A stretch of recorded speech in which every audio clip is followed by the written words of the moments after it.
नमस्कार दोस्तों, स्वागत है आपका द ग्राउंड रिपोर्ट में। मैं हूं समीर आत्मज मिश्र।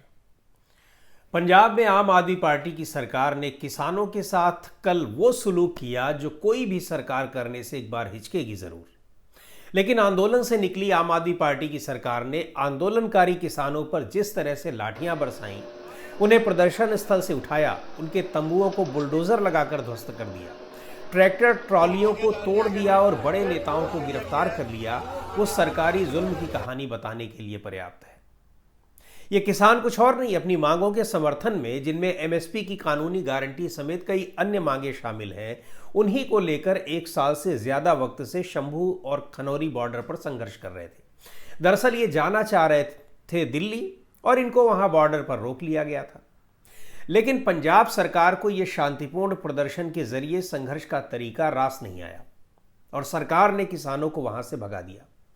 पिछले साल नवंबर से ही आमरण अनशन पर बैठे किसान नेता जगजीत सिंह डल्लेवाल के अलावा किसान नेता सरवन सिंह पंढेर समेत कई अहम नेताओं को हिरासत में ले लिया गया। पंजाब पुलिस की नाराजगी की वजह भी बड़ी दिलचस्प है। सुनने में आपको अजीब सा लगेगा, लेकिन यह आरोप लगते रहे हैं और उन आरोपों की एक तरह से पुष्टि होती दिखाई पड़ रही है। क्या वजह क्या थी? दरअसल एक साल से उन्हें किसानों से कोई तकलीफ नहीं हो रही थी, लेकिन दिल्ली का चुनाव हारने के बाद पंजाब की आम आदमी पार्टी के तेवर कुछ अलग तरह से बदले नजर आ रहे हैं। कैसे? कल की इस कार्रवाई से देखा जा सकता है कि ये तेवर बदले कैसे हैं और बदलकर वो दिखा क्या रहे हैं, अपना बदलाव कैसे दिखा रहे हैं। पहले इसकी पृष्ठभूमि देख लीजिए। बुधवार को किसान नेताओं और केंद्र सरकार के प्रतिनिधियों के बीच बैठक हो रही है। 7वें दौर की बातचीत हुई। बैठक में केंद्रीय कृषि मंत्री शिवराज सिंह चौहान, उपभोक्ता मामलों के मंत्री प्रहलाद जोशी और वाणिज्य एवं उद्योग मंत्री पीयूष गोयल केंद्र सरकार के प्रतिनिधि के तौर पर शामिल हुए। पंजाब सरकार की ओर से वित्त मंत्री हरपाल सिंह चीमा और कृषि मंत्री गुरमीत सिंह खुड्डिया बैठक में उपस्थित रहे। चंडीगढ़ में केंद्र सरकार के मंत्रियों के साथ ये बैठक हुई और बैठक के बाद जैसे ही किसान नेता अपनी गाड़ियों में चंडीगढ़ से निकलकर मोहाली में दाखिल हुए, पंजाब पुलिस ने उन्हें हिरासत में ले लिया। ऐसा लगता है कि पंजाब पुलिस इसी ताक में थी कि नेता जैसे ही अकेले दिखें उन्हें गिरफ्तार कर लो, और ऐसा ही हुआ। किसानों को हिरासत में लेते वक्त पुलिस और प्रदर्शनकारी किसानों के बीच झड़पें भी हुई। कई किसान नेता बुरी तरह से घायल हो गए, लेकिन पंजाब पुलिस ने कोई नरमी नहीं बरती।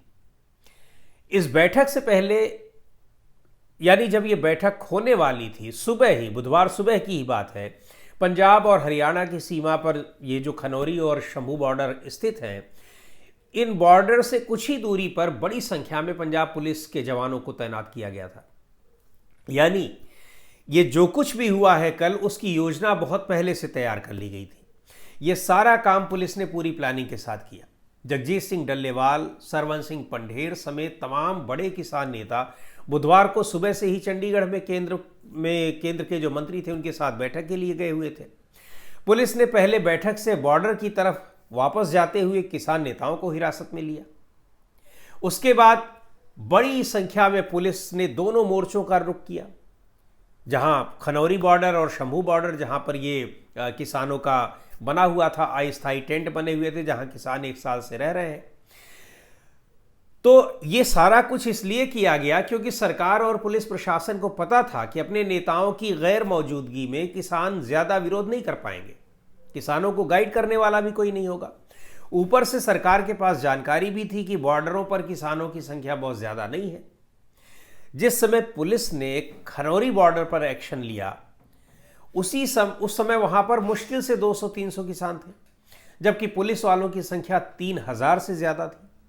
पुलिस वालों ने किसानों को जबरन बसों और गाड़ियों में बैठाया, नहीं बैठे तो जमकर लठ बजाया।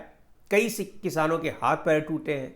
उसके तत्काल बाद जो अस्थायी टेंट किसानों ने बना रखे थे, उन्हें बुलडोजर चलाकर जमींदोज कर दिया गया। भारतीय किसान यूनियन के नेताओं ने गिरफ्तारी और झड़पों के वीडियो शेयर करते हुए लिखा है अपने सोशल मीडिया अकाउंट्स पर कि पंजाब की भगवंत मान सरकार ने केंद्र सरकार के इशारे पर किसानों की पीठ में छुरा घोंपा है और धोखे से किसान नेताओं को हिरासत में लिया है। हालांकि इस घटना के बाद किसान नेताओं ने पंजाब के लोगों से बड़ी संख्या में मोर्चों पर पहुंचने की अपील की है। लोग पहुंच भी रहे हैं, लेकिन पुलिस भी मुस्तैद है। सोशल मीडिया पर सवाल पूछे जा रहे हैं कि क्या मुख्यमंत्री भगवंत मान ने किसानों के साथ ये बदसलूकी पार्टी नेता अरविंद केजरीवाल की सलाह पर की है। सवाल ये भी पूछा जा रहा है कि किसान नेताओं के साथ केंद्रीय मंत्रियों की बैठक विफल रही तो पंजाब सरकार की नाराजगी क्यों बढ़ गई। भाई, केंद्र सरकार को नाराज होना चाहिए था कि साथ साथ दौर की वार्ताएं जो है विफल हो रही हैं। पंजाब सरकार को उससे क्या लेना देना। क्या पंजाब सरकार ने जो कुछ किया है वो बीजेपी के इशारे पर किया है? सवाल तो उठेंगे ही। हालांकि दिल्ली बॉर्डर पर जब किसान डटे हुए थे तो किसानों के साथ जो उस समय बीजेपी की सरकारों ने भी ऐसा नहीं किया था जो आज पंजाब की सरकार ने, आम आदमी पार्टी की सरकार ने किया है। जो पार्टी खुद आंदोलन से, धरनों से, प्रदर्शन से, कभी बिजली काट देते थे अरविंद केजरीवाल, कभी कुछ कर देते थे, इस तरह के काम करके जो लोकतांत्रिक तरीके से ही किया उन्होंने, उस तरह के काम करके ये पार्टी आई है। पार्टी सरकार में रही, दिल्ली में सरकार चलाई, लेकिन अब वो पार्टी अपने आंदोलन के उस दौर को पूरी तरह से भूल चुकी है। न भूली होती तो इस तरह से किसानों के ऊपर अत्याचार वो न करती। तो हम जो बात कर रहे थे कि दिल्ली में जब किसान डटे हुए थे तो उस समय बीजेपी की सरकार ने भी वहाँ पर, दिल्ली में बीजेपी की सरकार थी, हरियाणा में थी, इस तरीके से उनको रातों रात हटाने की कोशिशें ज़रूर की गई थी कई बार, लेकिन इस तरह से पूरी तरह से उनको वहाँ से भगा नहीं दिया गया, ख़त्म नहीं कर दिया गया। किसानों ने बॉर्डर तभी छोड़ा था जब 3 कृषि कानून वापस ले लिए गए थे। लेकिन पंजाब सरकार ने तो गजब कर दिया। शंभू और खनौरी बॉर्डर के आसपास इंटरनेट सेवाएं भी बंद कर दी गई हैं। कृषि कानूनों के खिलाफ जब आंदोलन चल रहा था उस समय दिल्ली में आम आदमी पार्टी की सरकार थी और सरकार ने बॉर्डर पर बैठे किसानों के लिए तमाम सुविधाएं मुहैया कराई थी। लेकिन अब जबकि पंजाब में सरकार है तो वहाँ से दिल्ली आने वाले किसानों को पहले तो बॉर्डर पर रोका और अब बॉर्डर से जबरन और बल प्रयोग करके उनको भगा दिया है। किसान वहाँ से हटे ज़रूर हैं, लेकिन किसानों का कहना है कि वो इस सरकार को भी हटा कर ही दम लेंगे। तो दोस्तों, आज के इस वीडियो में इतना ही। अगले वीडियो में फिर मिलेंगे एक नए विषय के साथ, एक नए मुद्दे के साथ। द ग्राउंड रिपोर्ट के यूट्यूब चैनल को आपने अब तक सब्सक्राइब न किया हो तो ज़रूर कर लें। हमारे वीडियोस को लाइक करें, शेयर करें और अपने सुझाव भी हमें ज़रूर भेजें।